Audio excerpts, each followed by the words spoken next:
Eu vou, nesses 5 minutos, fazer 3 registros.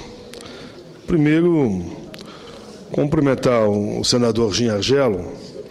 Eu estive com ele em inúmeras reuniões com os taxistas.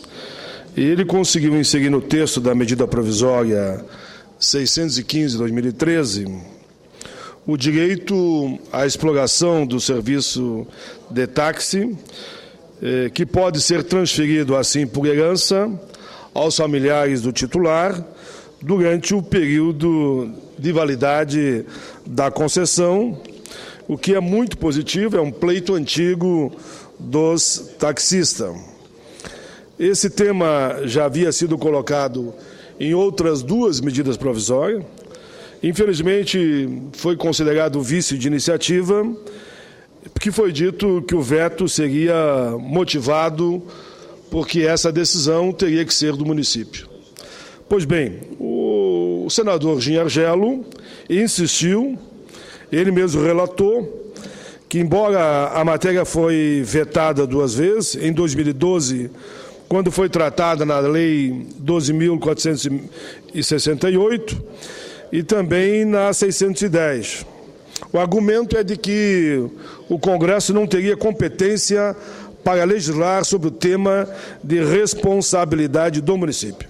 Agora, li o texto com carinho, de posse do instrumento que me forneceu o senador Gin Argelo, os argumentos, os subsídios, e agora, então, não entra na competência ou não do município, e esta MP que vamos votar hoje vai assegurar o direito de que o titular possa transferir por herança aos familiares o direito a ter o táxi, ou seja, o serviço de exploração de táxi. Por isso, fico aqui meus cumprimentos ao senador Gin, que insistiu com esse tema. Os taxistas do meu estado, do Rio Grande do Sul, fizeram contato comigo durante toda a semana e informei a eles que agora a matéria não será vetada. Senhor presidente, quero ainda deixar nos anais da casa o pronunciamento que faço sobre a importância da carreira de médico de Estado. Senhor presidente, há todo esse debate da questão nacional sobre a questão dos médicos vindo do exterior. Todo mundo sabe, já me posicionei totalmente favorável, acompanhando a posição da presidenta Dilma, como também aqui do senador Humberto Costa, sobre a vinda de médicos. E a pesquisa recente, quase 80% da população aderiu, aceitou e defende que nós temos que ter médicos em todo o país. Se no Brasil não se chega a nenhum entendimento, pois que venham os médicos do exterior. Isso não quer dizer, senhor presidente, por outro lado, que eu não defenda a carreira de médico. Por isso, o meu pronunciamento aqui vai nas 2 linhas. Primeiro, deixar claro a minha posição a favor da vinda dos médicos de outros países para suprir a falta de médicos, principalmente no interior, e, pelo outro lado, também fortalecemos aqui a ideia da carreira de médico de Estado, assegurando, assim, um plano de carreira consequente, permanente, que vai fortalecer a todos os médicos. Conforme conversei com Vossa Excelência, que também defende um plano de carreira para os médicos. Por fim, senhor presidente, eu quero ainda registrar, nesse plenário, a importância de uma audiência que presidi na Comissão de Direitos Humanos sobre alienação parental. Todos sabem que na alienação parental, pais separados ou não, quem paga a conta são os filhos. Então, falar de alienação parental nos evoca, na maioria das vezes, a lembrança de disputa entre pais e mães pelo centro das atenções dos filhos. Por se mostrar à primeira vista como uma extensão do conflito conjugal, muitas das vezes o assunto a alienação parental é levado em pouca monta pelos poderes públicos e pela própria justiça. Gostaria de focar o problema da alienação parental não em quem pratica, mas em quem sofre. E quem sofre são os filhos. As crianças e adolescentes que perdem o direito fundamental de uma convivência familiar saudável e, por causa dessa ruptura da harmonia familiar, sofrem prejuízo na própria formação psicológica, pois a identidade de cada pessoa é formada pela convivência com outras duas identidades, ou seja, o infante forma sua própria personalidade, observando os conflitos, as concessões, os acordos daqueles que lhe servem de primeira referência no mundo, que são os seus pais.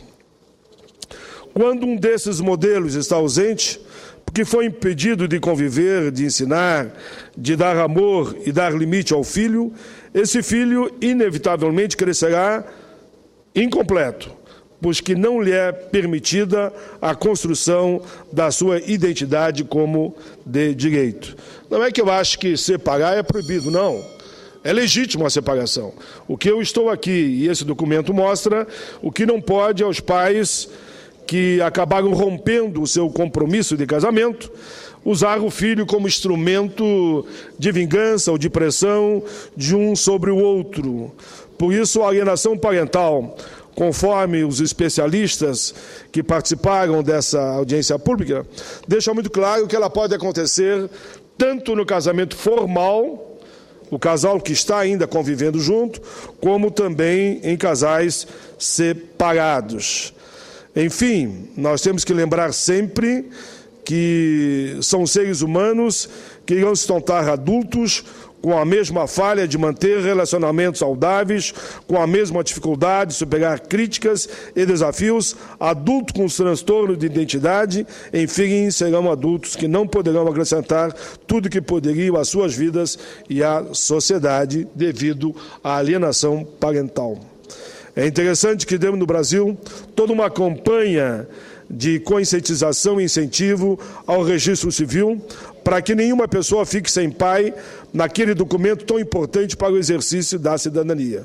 Mas ainda, do que constar o nome de alguém em uma certidão pública, deve ser garantida a efetiva participação dos pais na vida dos filhos, separados ou não. Senhor presidente, a Lei 1218 de 2010 já estabeleceu ser a prática da alienação parental uma violação ao direito fundamental, ao direito constitucional, à convivência familiar saudável, abuso moral e até sexual. Senhor presidente, a nossa Constituição já estabeleceu como dever para os pais, sociedades e poderes públicos manter as crianças e adolescentes, cada membro de uma família, livre de toda qualquer forma de violência.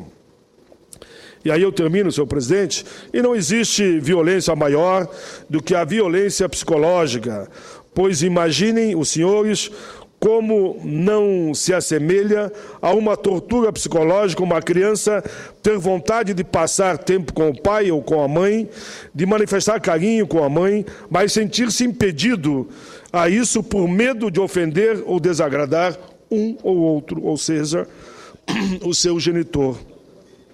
Todos sabemos que a prática da alienação parental tem vários graus e várias faces. Fazer com que os filhos assumam um lado quando o casal briga, disputar quem o filho deve gostar mais ou menos, ou mais respeita, querer ser o filho quando um machuca o outro e usa o filho como instrumento, é, de fato, algo inaceitável. É uma violência.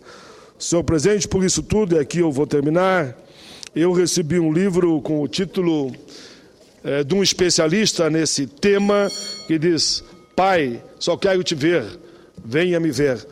Onde o filho dizia no livro, ele lia o livro com muito carinho, que ele apenas queria que o pai fosse vê-lo, seja na casa da mãe, da tia, da avó.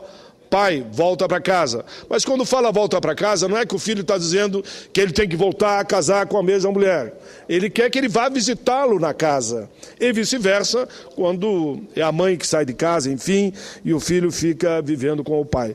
Enfim, a alienação parental, para mim, é um ato quase que criminoso do casal que usa o filho como instrumento das suas disputas. E o judiciário tem que atentar a isso, porque se separar é normal. Agora, o filho não pode nunca ser esquecido e ser usado como instrumento da disputa do casal. Era isso, senhor presidente. Espero que considere na íntegra os 3 pronunciamentos. Senador Paulo Paim.